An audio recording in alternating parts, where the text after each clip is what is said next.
Welcome back to Scores and More, and this time we go back to the MOAC with the Galleon Tigers facing off against the Ontario Warriors, who were at home, and it was a struggle, Dee, honestly. It was 7-6 the final. Well, it was like watching a game of tug of war, but neither one of the teams were able to really get anywhere in that game of tug of war.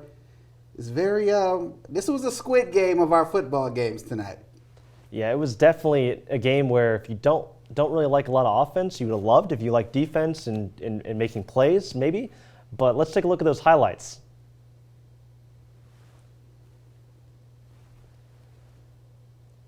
Gabe Ivey put on the Jets to give Galleon a 7-0 lead near the end of the first quarter. However, they would struggle to put more points up after the first half as Ontario's Warriors came out to play.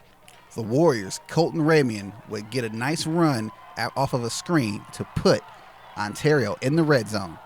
As ninth grader Bogdan Miller came under the center for an Ontario touchdown. Unfortunately, they could not convert that extra point, which would ultimately cost them later on. Galleon's own Hanif Downson would give Ontario fits throughout the night, who would also have great runs, but due to a myriad of errors and multiple penalties by both teams, neither were able to score again, and that resulted in Galleon taking a 7-6 victory.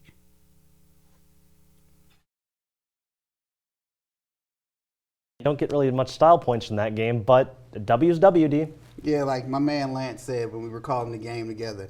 Like Vin Diesel once said in The Fast and the Furious, doesn't matter if you win by an inch or a mile, winning is winning. And Galleon took home a win tonight. That's the most important thing, most important takeaway out of that for them. So what, I guess, if I can talk right now, I mean, what do you think are the key things that got the Tigers over the hump? Well, what got the Tigers over the hump was it seemed like near the end of the game, it was just a battle of attrition, really, and not in the sense of who could outlast who. It was a battle of attrition to see who could take advantage of who made the mistake first. Because right now in this game, we saw a myriad of just unforced turnovers, bad snaps, and then there was the biggest thing was the penalties on both sides. Both teams scored early in the first half. Well, actually, Galleon scored early in the first half. In the very beginning of the second half, that is when the Warriors scored. But because of all those penalties, neither team ever scored again. They never scored again, and that was the biggest key. So it was like, who's going to be able to whoever makes a mistake first is going to lose this game in the end. And that's exactly what happened. It's almost like the old adage, whoever blinks first kind of thing. But yeah, it's definitely tough when you can't get going offensively. And I'm sure there's some frustration from both teams, especially when you drive and have some momentum finally on offense, and then only to be kind of like pushed back by penalties. That must have been a frustrating night for the offensive teams. It really was, because neither one of them could get like anything going. As soon as and there were some great runs. I mean, you saw it in the highlights, but none of them resulted in a touchdown. Not even a field goal attempt. And there was also on the side of the Warriors tonight, they could not even convert an extra point.